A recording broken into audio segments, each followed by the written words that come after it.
Hello everyone, Carlos Flores back on basics. Before we begin the video today, don't forget to subscribe to my YouTube channel, Back on Basics 9985. Hit the notification button so that way you can get notified of any new videos that come up. And believe me, we're almost about to hit 150 videos in this YouTube channel. So you have a lot of different topics that you can talk about, that you can watch, and that you can utilize. Remember, these are free topics that before you would have to pay for somebody to go and get them from, or go watch or read or anything like that. So take advantage of them. They're all for free.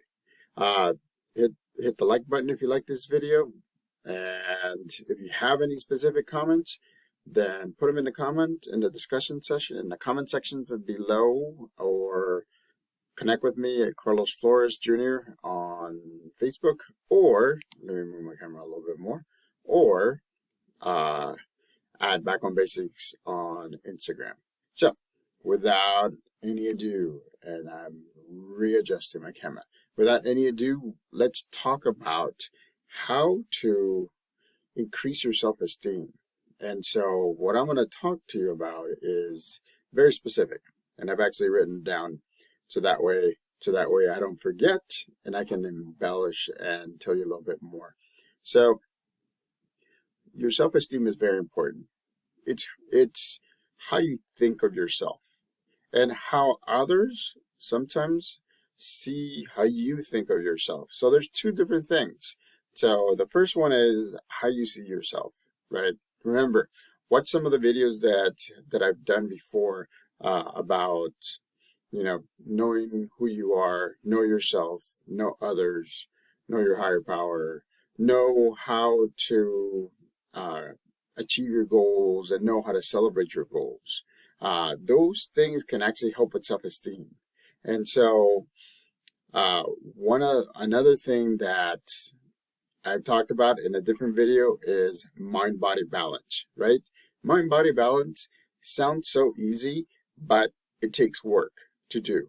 And that's what I'm saying. You have to do this consistently so that way your mind is sharp and your body is healthy.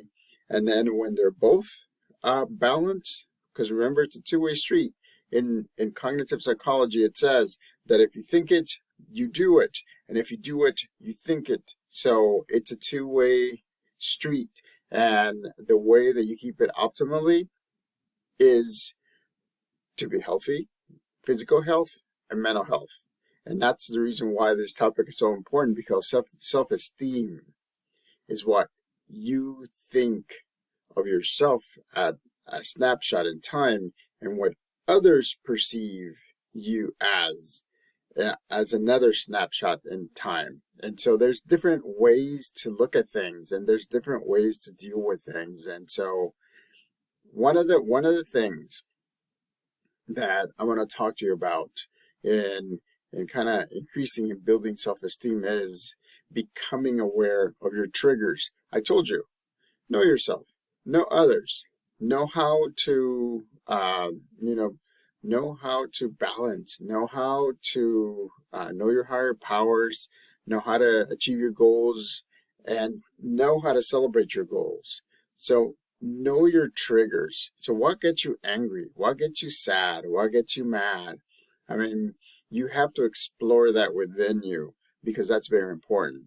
Because the more you explore it, the more you're going to be able to say, okay, this is where I am right now, right?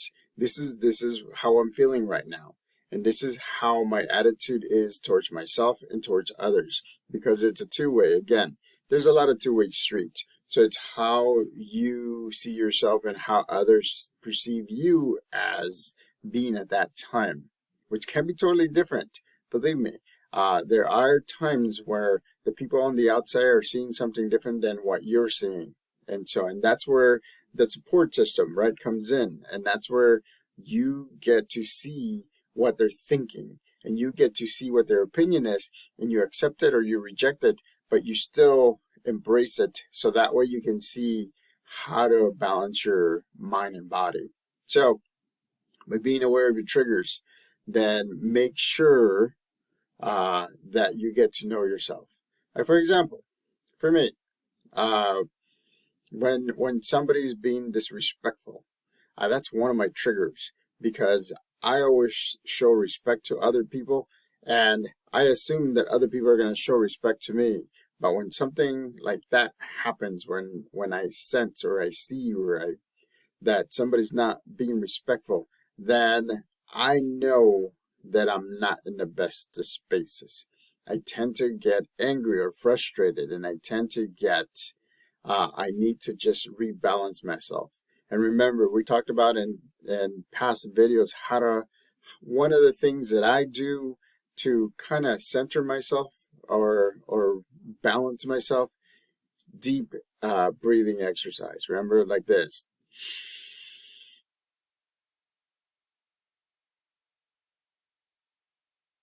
Again, it makes you slow down. Heart rate slows down. Your mind is not thinking or as in different directions as it does if you're anxious or angry or sad or anything. So do that. It's easy and it's a natural way to live as well. I mean, we're always taking breaths in and out, right? Because we're alive. And so once you do it focused and you do it a little bit more deeper, and you hold it and then you let it go after maybe 5 seconds, believe me, it's going to be a big difference. So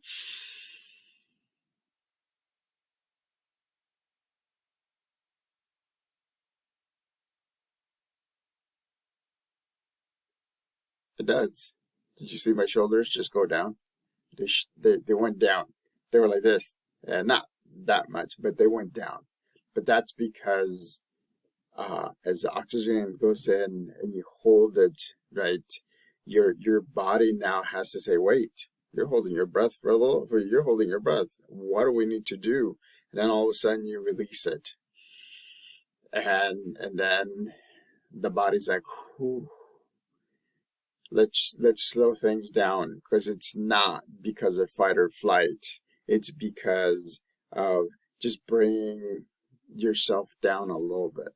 So become aware of your triggers is the first one. The second thing I wanted to talk to you about is uh, considering writing things down. Remember what I told you. If you have it written down, your brain is not going to think that you have to remember everything. So if you have a list, right, of things that you need to do, just write it down. Put it on your phone, right? There's many ways of doing it electronically or pen and paper. The notion is to have your mind, right, your cognitive part of your being, to think that okay, because that list, those 5 things are written down. That means I don't have to worry about those 5 things because I can always go back and I know where they're at. And I can always go back and look at those 5 things. That's 5 things less that you have to think about, that you have to worry that you're going to have to remember, or you're going to worry that you're going to forget. So remember, five, to always write things down. It could be the good things, it could be the things that you're working on, it could be the things that you're anxious about, the things that you're worried about. It could be a lot of different things. Again, what do you want your mind to actually take and put it on a piece of paper on your phone or whenever, so that way you're able to focus on the here and now. And that's another thing that, remember, we've been talking about. The here and now is very important. The here and now is when you're in the neutral zone. And I've said the neutral zone in about 3 or 4 videos now. The neutral zone means that you're not thinking ahead into the future, and you're not building, you're not building a schema or a dream that hasn't come to reality yet, or you're not looking back and reminiscing at some of the past things, because again, right, it's something that you have to be in this neutral zone. I'll give you an example. My brother and I last night drove my parents to the airport because they're going back to El Salvador. I don't know if you remember, watch one of my shorts. I think I did it in the shorts, but I've also done it in the video a little bit. My dad unfortunately has terminal cancer, and so he decided, instead of staying here and get medical attention, he decided to go back to El Salvador so that way he can live out his days, his last days. My mom was with him so that way he can take care of him. So they're both over there. And so they're there to live out his last days. The thing is, as others would have been freaked out, I have been in the neutral zone because I am looking at the here and now. I wrote some things down. Remember, that was something else earlier. So that way it can help my mind not think about those things. I kept on getting them things that they needed for the trip, not necessarily monetarily, but things that they needed. I suggested things. I took some time off of work so that way I can help stabilize his health, so that way I can do that. So it's been a whole group, or a whole support system has been doing that. My brother and I took him to the airport.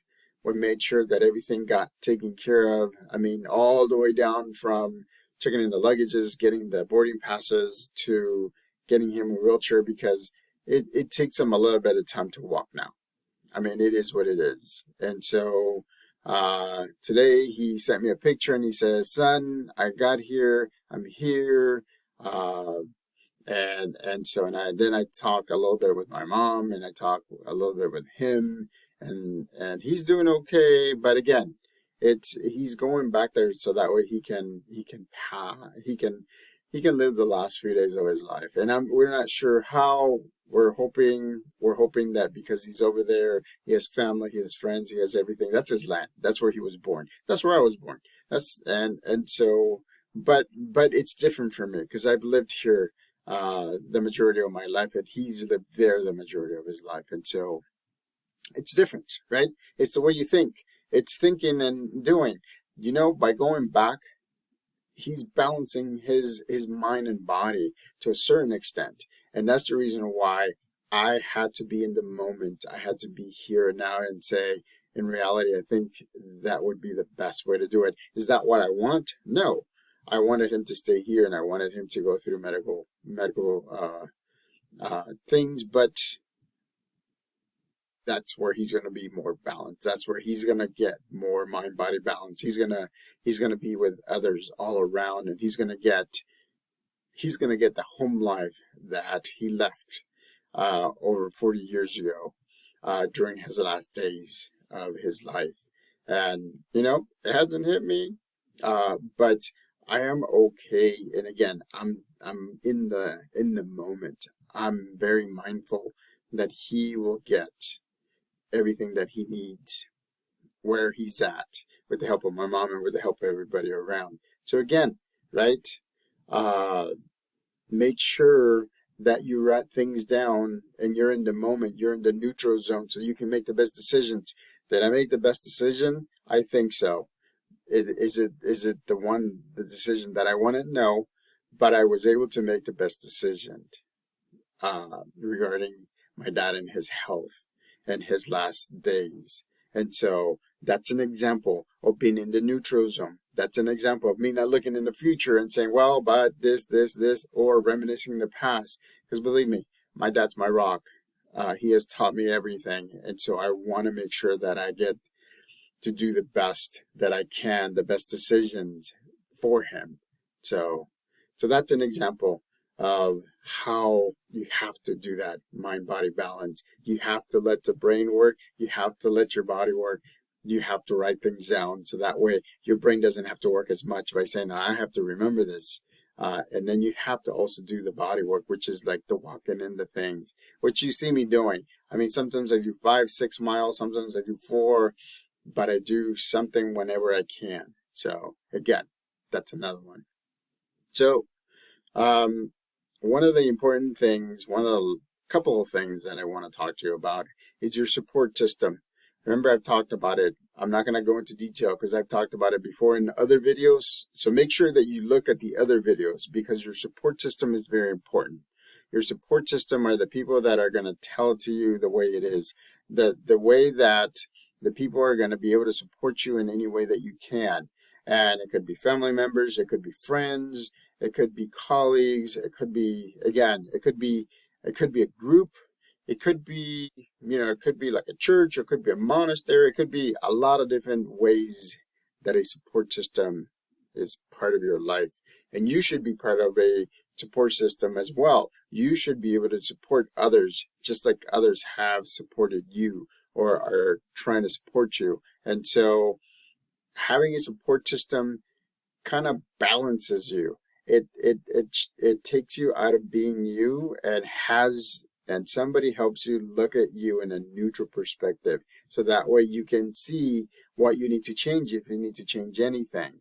So having a support system is excellent. So making sure that you do, and I've said this before, you can go look at all the other videos that I've said. I even created my support system sign because the support system is something that's very important to have. So the last one that I want to make sure that is understood is this. Treat yourself as if like you treat your friends. And why is that important? Because again, some of us, or the majority of us, or actually all of us, tend to treat others better than we treat ourselves. We tend to have limitations. We tend to hold back. We tend to not do the things that we know we should be doing. So that way we're healthier, our minds are clear, our mind bodies are balances, right? Remember that pebble that goes down? We tend to stop the pebble so that way we can treat others and we can take care of others. So take care of yourself and treat yourself like you treat your friends. And that is a must. Sometimes you're going to have to sacrifice some of the things that you do with your support system, and that's okay because you need it for yourself. You need to be balanced, because if you're not balanced and if you're not at your optimal level, then you won't be able to support other people and you won't be able to support yourself anymore. And so make sure that you treat yourself like you treat a friend. It's that simple, but it's difficult because we tend to be all of us, right? Tend to be selfless and we treat others first before we treat ourselves. So take a time, do it, because this is what's happening. Look, this is what I'm doing right now, right? This is for me, this is a way to show you different topics, to let you know how different things are, to help you with different ways of looking at life. Yesterday's topic was about high schoolers and parents of high schoolers and how they can prepare so they can stand out in their application to universities and colleges, or maybe a tech school or a community college. And so if you are in that if you are in that scenario, go watch the video from yesterday. I put together everything that I've done with our kids and everything that I've helped with, high school kids that I interact with, when I give talks to retreats, youth retreats, and talk to them about leadership and about how they can stand out and how they can balance themselves. So watch that. And so again, that's an example of how you would treat yourself as you're treating your friends, because what you're doing is you're using that information. And believe me, I'm doing that information in terms of my body, in terms of my physical health. And so I used to help others. Now I'm helping myself get to where I want to be, so that way I'm physically fit, physically healthy. So, again, treat yourself. That's how you can increase, and that's how you can help yourself with self-esteem. Self-esteem is how you see yourself. Self-esteem is also how you think others see you as. So remember, keep those two different ways of looking at self-esteem the same. Don't assume. Ask questions. Make sure that you're asking questions of the people in your support group, the people around you. How do you see me? Am I doing okay? Do I need to do anything? Do I need to adapt to anything? And then get to know yourself, so that way you know when you're up or when you're down. So, till next time, back on basics. But before that, subscribe to my YouTube channel, Back on Basics 9985. Hit the notification button so that way you can see videos that are coming up. Hit the like button. If you like this video, give us a like, or give me a like. And so if you have a specific topic, put it in the comment section and I'll be more than happy to give you my take on it. So, till next time, again, back on basics.